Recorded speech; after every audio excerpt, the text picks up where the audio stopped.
এবং এই প্রোগ্রামের মাধ্যমে আমরা একটা মেসেজ দিতে চাই যে আমরা একটা নতুন নারায়ণগঞ্জের স্বপ্ন দেখেছি।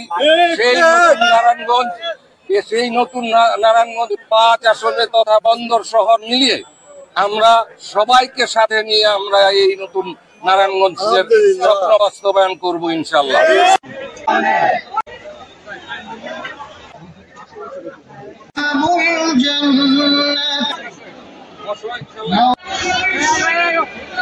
আপনারা জানেন যে এই শহরে অনেক ধরনের সমস্যা আছে, সেটা আইন শৃঙ্খলা পরিস্থিতি বলেন, মাদক বলেন, যানজট বলেন, বিভিন্ন রকমের সমস্যা আছে। এটা শহর বন্দর মিলিয়ে ওই পারে এ যাবৎ পর্যন্ত আজকে 54 বৎসর বাংলাদেশের বয়স, এ যাবৎ পর্যন্ত একটা জেনারেল হসপিটাল ওই অঞ্চলে গড়ে উঠে অঞ্চলে, এবং নারায়ণগঞ্জ অঞ্চলে একটা বড় মেডিকেল কলেজ, একটা ইউনিভার্সিটি হয়নি।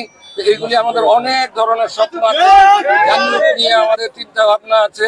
হকার মুক্ত শহর নিয়ে আমাদের অনেক চিন্তা আছে, পলিউশন মুক্ত শহর নিয়ে আমাদের অনেক চিন্তা ভাবনা আছে। আমরা আরো বলবো যে সন্ত্রাস একটা মূল ব্যাপার, আমাদের একটা ইচ্ছা আছে, আমরা 5 আসন নিয়ে আমরা শহর বন্দর নিয়ে কাজ করতে চাই। সেটা জনগণের উপর, জনগণের কাছে আমরা যাব, আজকে জনগণের মতামত নিব এবং ভবিষ্যতে নিব। ওনারা যা চায় শহর বন্দরের জনগণ নির্ধারণ করবে 5 আসনের সংসদ সদস্য কে হবে, কোনো আমরা না, সেটা আমরা কেউ না, সেটা জনগণ, প্রান্তিক জনগণ নির্ধারণ করবে 5 আসনের এমপি কে হবে, মেয়র কে হবে নারায়ণগঞ্জ শহরের।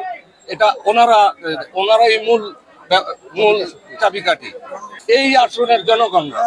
আমি এই দলটাতে আজকে না, আমি এই দলটাতে 30 বছর যাবৎ এই দলটার সাথে জড়িত।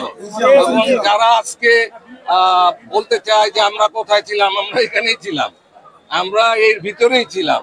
আমরা, আমার পাশে যে ফারুক চাচা আছেন, আনার হোসেন খান আছেন এখনো জীবিত, বিলাল ভাই আছেন, ওনারা বলতে পারবে যে আমরা কোথায় ছিলাম, যে এই দলটার সাথে সবসময় আমরা ছিলাম, কখনোই বাইরে ছিলাম না।